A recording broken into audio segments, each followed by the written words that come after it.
Hi everyone, my name is Charlie and today we are continuing that trend from last week where I just talked incessantly about nothing in particular and hopefully connected it in some way to BookTube. If you happen to hear my dog barking, then do not worry, do not fret. Floss, our border collie, is currently in season, and despite the fact that Rambo is a 15-year-old Jack Russell, he still has this idea that he has it within him to mate with her. And I'm not about to find him a little tiny stepladder. Let him live his life, have these dreams that a young border collie is going to be attracted to him in some way, but Floss is currently in her crate, and Rambo's getting upset about it. And there is not enough coffee in the world for me to be able to deal with that. So I'm upstairs, hiding in my bedroom, making a video, whilst nobody else is at home. There hasn't been a lot of reading this week. If you recall, last Tuesday? One day this week I recorded a video in which I said I was starting The Eighth Life by Nino Haratschvili. I still haven't learned to pronounce that name. And I am currently only 35 pages into this book. The prologue is one of those prologues to sink your teeth into that makes you think you're going to be getting a really fantastic read. And then we move into the first chapter and there's a lot of history already, and it's lost this tone of a book and feels more like I am getting a biographical history of this protagonist, only about her grandparents first. I've heard that this is going to be covering about 100 years, if not more.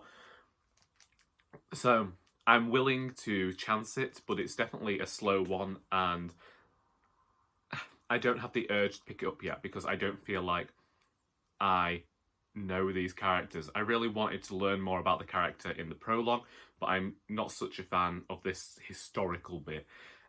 However, it is interesting to me to learn more about the history. I just don't know if it's a translation thing. It isn't coming across as well as that prologue did. And then I also said that I was reading The Confession by Jessie Burton, and I haven't looked at this for the entire week. In fact, not gonna lie, completely forgot I was reading it. That's not to say that I don't want to read it, that's just to say that I forgot. It slipped my mind. So if I recorded that video on Tuesday, like I believe I did, then on Wednesday I was in work, and then Wednesday night we had Poems and Pints at the Burton warehouse, in which my mother got superbly drunk. She'd said to me the night before that she wanted us to walk into town because she would like to have a drink. I have no problem with that, and I ordered my pint of beer and she ordered a bottle of wine, and I was only having a beer, so when the bill came to £20.55, I was a bit irked. So that when she went up to buy hers, firstly, she didn't share that bottle of wine with anybody. She offered it round, but nobody wanted it. And then she went and got herself a second bottle, and I didn't want to carry this bottle home. So this time I had a beer and a rum and coke because I thought I need to recoup some of my losses here. And I had barely a glass, and she was going around bad-mouthing me to people.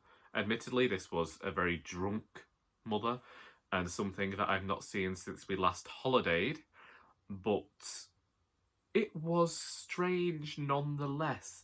And she was going around and she was chatting to people and hugging poets, and maybe it's because I don't do that and I like to keep a level of professionalism. I don't know. But my mother was going around and she was hugging people and poets that I know and telling them how much she loved their work. It's like, well, clearly she likes them more than me, because there is not a moment in the history of me doing a reading or an event where she's hugged me afterwards and told me that it was good.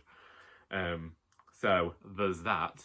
And it got that bad that the bar owner, to be fair, she's been chatting to me mum for a while now, and I suppose you could say they're getting closer as friends. We found out she only lives around the corner, so she booked a taxi and we all came home together. But yeah. And then on Thursday, I had the writers group, and for whatever reason I was working in the morning on trying to get some more events for an heir to murder and just try and get my books in more libraries. With people not necessarily booking me or responding to my emails, I thought, let's just see whether they'll accept donated copies. It's not working with they won't accept they won't buy my books, so I'm thinking, will they accept donated books? And I don't know, because they aren't responding to me, which is all well and good. And then Friday and Saturday I was in work, so there we go. I've just explained to myself why I haven't read since Tuesday. That works out well. That makes me feel a bit better about things. If you didn't know, I mentioned it on Twitter last night. One, I've been catching up with BookTube, so that's why reading hasn't been happening. And two, when I went to that friend's birthday drinks nearly 2 months ago, I heard a song, and I like this song. And this song, I can't remember for the life of me. I know that the chorus began with, and I, and the second I went higher. I'm not about to try and sing in these parts, because we don't need to hear that on a Sunday morning. And if it wasn't it was high. I mean, I was fairly inebriated at the time. However, I remember that part of the song and should have just noted down some lyrics instead of noting down the flaming, what's it called? I should have noted down some lyrics instead of just noting down that person's conversation. But either way, if you happen to know a ballad that is mildly electronic, that has a chorus that starts that way, that is not "And I Will Always Love You," that is not "1,000 Miles" by that girl who made famous in White Chicks, and someone mentioned it, "My Own Worst Enemy" by Lit, because I heard that and it's not that one either, then please get in touch. The person who sang sounded a bit like Banks, but honestly, it could have been any female singer in the world. So, let's talk about some books we've acquired this week. Firstly, one day this week, The Mercies by Kiran Millwood Hargrave arrived. Now, I have ordered another book from Waterstones as a pre-order, and I don't think it comes out till September. That's by a writer I know. I can't remember the title of the book, but she is Sarah Ward, and she's releasing a book under the pseudonym Rhiannon Ward. And I previously mentioned her books on this channel. We've done one event in the past together, and then I went and attended her book launch. But very nice person, great writer. And when I bought that book, this book came up recommended, so I thought I'd give it a read, because I've also heard people on BookTube talk about it. And I think there's something about it's something to do with witch trials. I really don't know. Someone recommended this book somewhere, and I felt like someone had mentioned that it was a bit like a retelling of something, but I have no idea currently. We got it though. Then my good friend Charlie Brooke, of the channel Charlie Brooke, should she ever return, she got in touch with me a while back, and we usually exchange books, you know, sometimes if I don't want one but I think she'll like it, she doesn't like one but she thinks I'll like it, that sort of thing. She sent me a few books last month. Got in touch and asked me whether I wanted these books. And the first one was Ayah by Marguerite Abouet and Clement Oubrerie. And when I was looking for graphic novels for Blackathon, which I didn't end up actually succeeding in at all, but as we know, I said that I would continue to try and read more works by Black authors throughout the year. this came up as a graphic novel, and I could not find any of the graphic novels that I wanted or that appealed to me anywhere. And then it turned out that Charlie had a copy, and so being the kind, thoughtful person that she is, asked me whether I wanted it, and I basically bit her arm off, because yes, I definitely wanted this book, and so yeah, now I have it, and I'm hoping to read it soon, as with all of the books I ever acquire. And she also sent me Nudibranch by Irenosen Okojie, and this was a book that I wanted. Charlie didn't know I wanted it.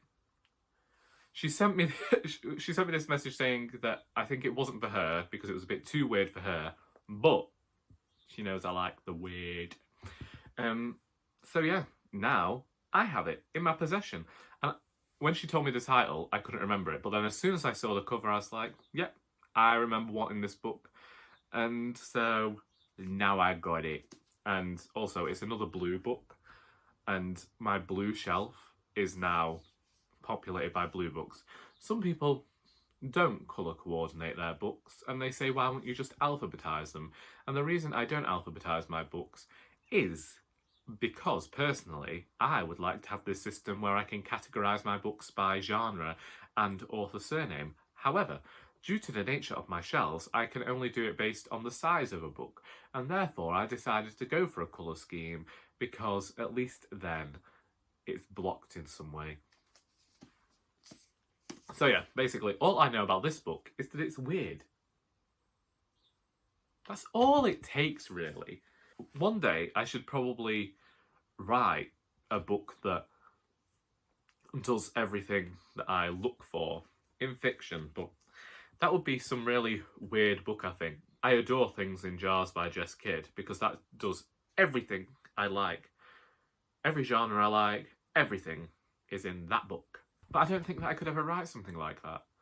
I don't know. I mean, people watch me, and as Matthew of MCS Books, when he guessed about what the secret book would be, said, like a Douglas Adams style sci-fi, there is a lot that I could do as a writer that people would expect of me, and currently I don't achieve it. Because I did feel bad about not reading any books, I thought that I would start Sunday off by reading Sacrament of Bodies by Romeo Oregon. And Lord, this is a poetry collection released as part of the African Poetry Book Series. And Romeo Oregon, the poet, I think, yes, he was born in Lagos, Nigeria. I'm reading this off the back, but he is currently living in Iowa.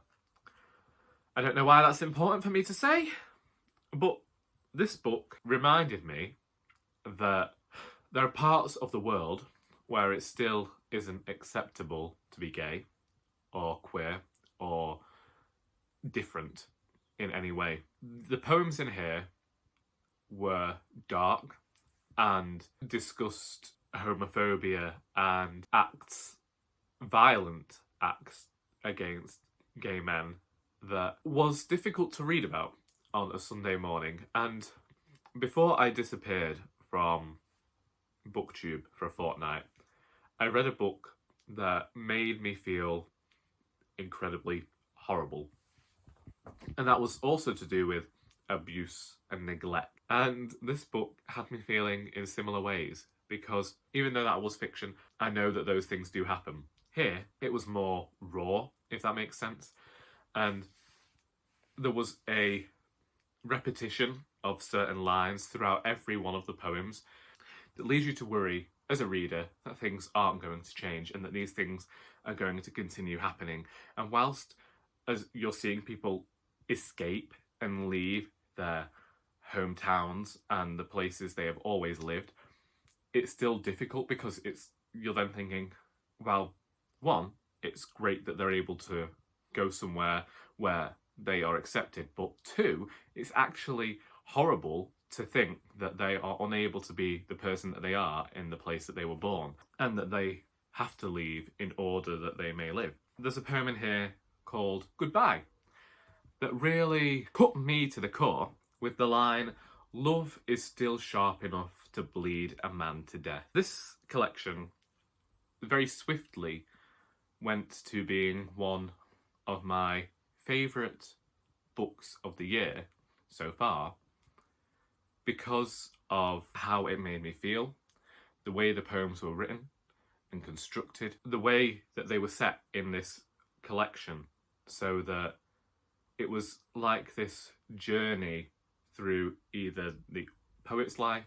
I know really you can separate the poet from the poem because, yeah, it's written in a certain type of way anyway. It's difficult to get into now, but it was a collection that I had to keep putting down because some of the things were too difficult, and then I'd think to myself, well, actually, I'm just having to read about these things that are actually still happening, and it makes the reader reconsider their own beliefs, maybe their own thinking about the way the world works and just how safe it actually is and how good they may have it elsewhere.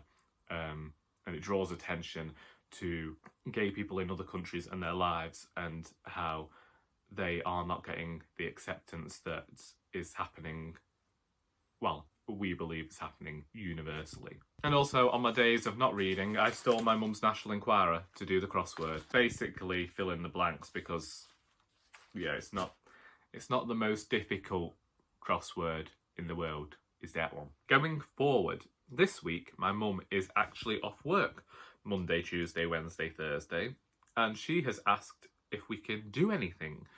And I keep thinking it's been a while since we went to Manchester, and coronavirus might have ridded that place of a few folk, but I don't know, because someone commented on Twitter that the North isn't taking this as seriously as the South.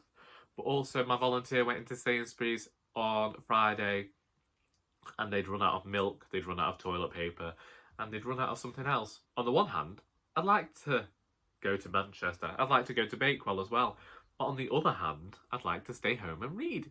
Today, I keep thinking I might listen to Bianca Del Rio's book, which I downloaded last week to listen to after I listened to Michelle Visage's The Diva Rules, and I didn't do that. I also have Feet of Clay by Terry Pratchett to listen to as well. I also want to get some writing done. I was doing well with that Doris chapter, and as Joy pointed out to me, if I had written at that same pace, I could have had the entirety of the final Doris book written in 10 days. But I don't work like that. I always end up taking some time, really considering the next chapter, and then just vomiting my words onto the page in one go over an entire day, and then doing the same thing over and over again. But I do really need to increase my output of words if I am to release as many books as I want and to please as many people. I can't really say. If you have read any of these books and would like to discuss them, please feel free to do so in the comments, because I haven't read them yet and I don't want my opinions to be coloured by your views. And also, if you say you really liked a book, there's every chance that if I don't like the book, then I'll get annoyed with myself, not with you, because then I end up thinking, well, now I have to explain myself. And I don't like having to explain myself. I don't like having to be apologetic if I dislike a book. That was another thing. Here, before we finish, I do want to just say this thing, because I just feel like if you disagree with somebody's views about a book, that is fine. There is no need to hate them or send horrible comments to them just because they didn't respond to a book the way that you wanted them to. Because you are different people. You have different likes, different dislikes, and different experiences. And when you bring all of that with you to books. And that is why we feel differently when we consume certain types of media. What they're looking for is not what you're looking for. And that is why BookTube is such a brilliant thing. I am really looking forward to the end of the month when people will start talking about their rankings for the BookTube prize, so as I can see and maybe agree or disagree with the way people rank their books. Because I know people are looking for completely different things than I am. Look at The Binding by Bridget Collins. I didn't like that book, despite really wanting to, for reasons that I explained in my Why the Binding Would Never Be a Book for Me video. A Single Thread by Tracy Chevalier is written in a really cosy, nice way. It's quaint, and some people were looking for that in a book, but I wanted something different because of the way the book had been described. Do I go and have a go at all the people who have reviewed that book and love that book? No. I accept that I did not care for that book the way other people did, and I say it's great that they got something that I didn't. Does it make me dislike a person? No. I sit in quiet disagreement. Sometimes, if I know you and we have conversed regularly, I will say, I didn't feel the same way about this book, but I'm glad that you found something in there that I did not. But please, at the end of the day, we're all going to die. And do you seriously want to go to the grave knowing that you were horrible to a person simply because they didn't feel the same way about your fave?